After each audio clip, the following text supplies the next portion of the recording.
Assalamualaikum warahmatullahi wabarakatuh. Perkenalkan, saya dengan Adinda Nurul Ismi Fitrianti dengan NIM 1054211091017.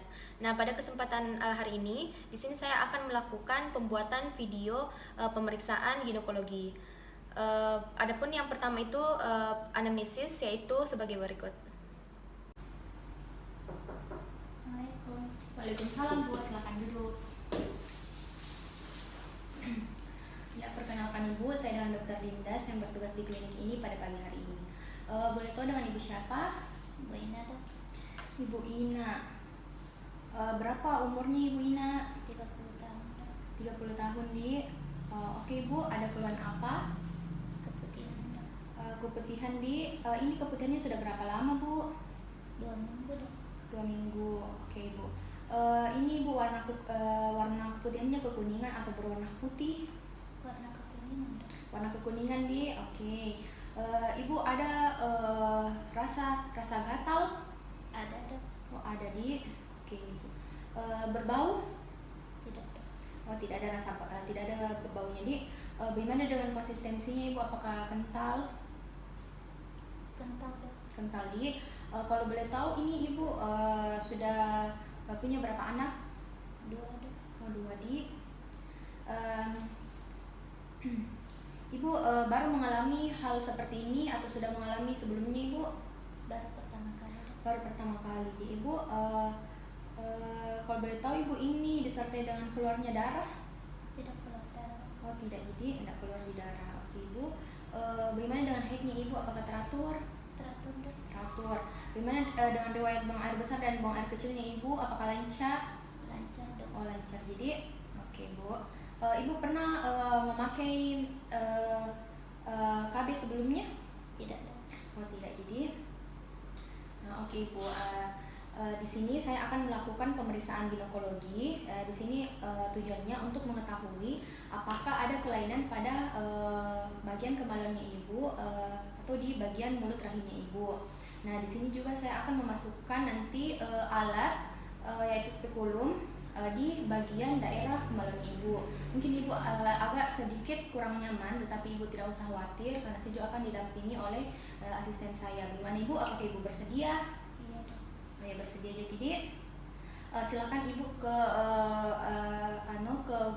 silakan Ibu buang air kencing dulu, lepaskan pakaian dalamnya, lalu berbaring di tempat tidur. Nah, setelah melakukan info konsen atau anamnesis kepada pasien, selanjutnya di sini saya akan mempersiapkan alat dan bahan. Nah, persiapan alat dan bahan yang pertama itu terdapat bantal sebagai manikin, terdapat lampu ginekologi, terdapat handscone steril, terdapat alat untuk TTV, spekulum cucur bebek, terdapat kasa, terdapat jeli lubrikan, dan hand sanitizer atau antiseptik. Nah, selanjutnya setelah mempersiapkan alat dan bahan, di sini saya akan melakukan cuci tangan.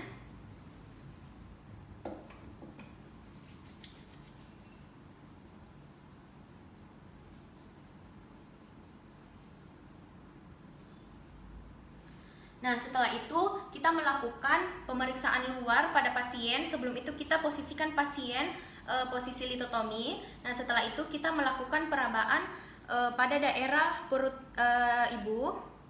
Nah, di sini kita lihat apakah terdapat massa, terdapat benjolan, terdapat tanda-tanda inflamasi atau perdarahan, serta apakah terlihat adanya tanda bekas operasi. Nah, setelah itu saya melakukan cuci tangan ulang kembali.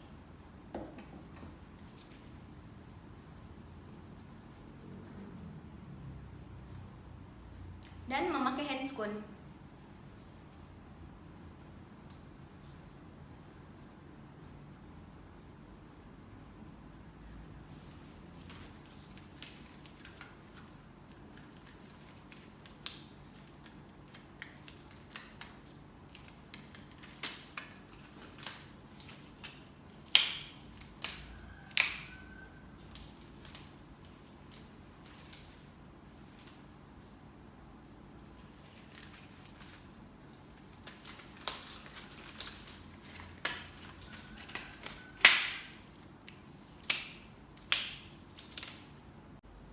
Nah, selanjutnya setelah kita memakai handscoon, kita posisikan pasien dengan posisi litotomi. Nah, selanjutnya kita nyalakan lampu ginekologi. Nah, oke. Nah, setelah itu kita melakukan pemeriksaan yang pertama, yaitu pemeriksaan genitalia eksterna. Nah, jadi di sini kita perhatikan dulu mons pubisnya. Apakah terlihat bentuknya simetris dan kita juga menilai persebaran rambutnya. Nah, setelah itu kita melakukan pemeriksaan inspeksi pada labia mayornya. Labio mayor, kita melihat ukuran, bentuk, dan melihat apakah terjadi infeksi, benjolan, atau trauma, serta tumor. Nah, selanjutnya kita lihat pada vulva. Kita lihat bagian vulvanya, apakah terlihat tanda-tanda infeksi, trauma, atau tumor. Nah, selanjutnya kita juga lihat bagian uretranya. Di sini tidak terlihat adanya tanda infeksi, trauma, dan tumor. Nah, selanjutnya kita juga lihat di bagian perineum, apakah di sini terlihat bersih. Kita nilai apakah terdapat infeksi, trauma, atau tumor. Selanjutnya di sini saya akan melakukan pemeriksaan Bartolini. Di sini menggunakan jari telunjuk dengan ibu jari. Setelah itu kita masukkan dan kita nilai, melakukan penekanan, apakah terdapat sekret yang keluar dan apakah terdapat tumor atau massa. Nah, selanjutnya di sini saya membuka bagian labium minor. Setelah itu kita nilai apakah ada prolaps uteri atau sitokel.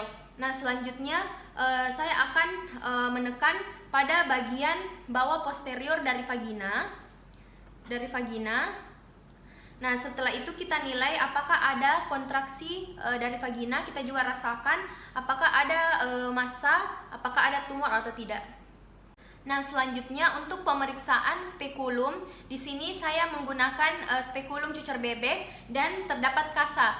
Nah, jadi yang pertama itu kita membersihkan bagian dari vulva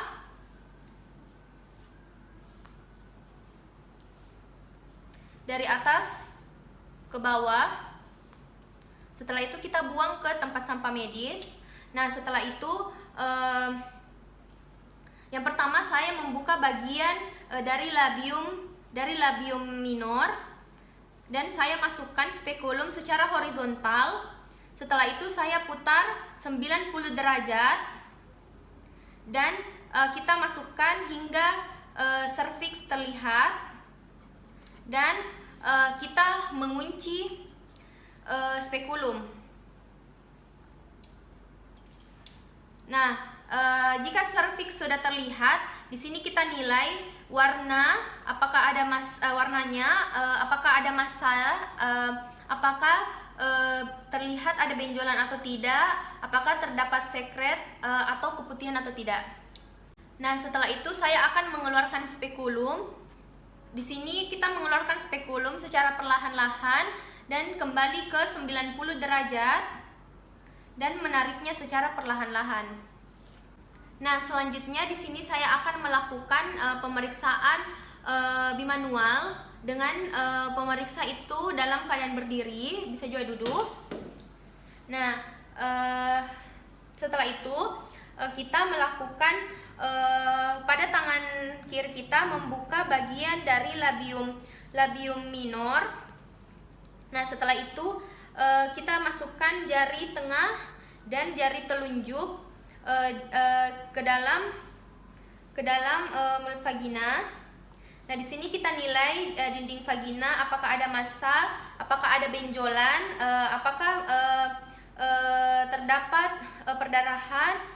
Setelah itu kita juga nilai pada mulut rahim, bagaimana konsistensinya, ukurannya, ukuran serviks, apakah terdapat nyeri, dan apakah teraba licin, apakah teraba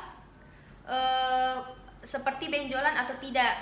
Nah, setelah itu kita ke bagian uterus. Di sini kita menilai ukurannya, konsistensinya, apakah terdapat massa, apakah terdapat benjolan atau tidak. Selanjutnya kita lanjutkan. Di sini saya melakukan pemeriksaan pada anexa kanan dan anexa kiri. Nah, setelah itu kita menilai dengan ukurannya, menilai juga konsistensinya. Nah, setelah itu saya melepaskannya secara perlahan. Dan di sini kita bisa menilai apakah terdapat sekret yang menempel pada sarung tangan. Nah, setelah itu kita membuang sarung tangan ke larutan klorin. Nah, jadi pemeriksaannya telah selesai. Silahkan Ibu memakai pakaiannya kembali. Nanti saya akan jelaskan hasilnya, Ibu. Oke, Ibu, jadi dari hasil pemeriksaan yang telah saya lakukan tadi, di sini saya memang melihat terdapat adanya keputihan di bagian mulut rahimnya Ibu dan berwarna kekuningan serta kental. Tetapi saya tidak mendapatkan kelainan pada vaginanya Ibu, dinding kemaluannya Ibu, serta mulut rahimnya Ibu. Tetapi untuk mengetahui penyebab dari penyebab terjadinya keputihan yang Ibu alami, saya sarankan Ibu untuk melanjutkan pemeriksaan lanjutan, yaitu pemeriksaan pap smear. Ada yang Ibu mau tanyakan? Tidak ada, Dok. Oh, tidak ada. Jadi, oke Ibu, kalau begitu Ibu bersedia untuk melakukan pemeriksaan ini? Iya, Dok. Iya. Oke Ibu, saya akan menjadwalkan kontrolnya Ibu. Terima kasih Ibu.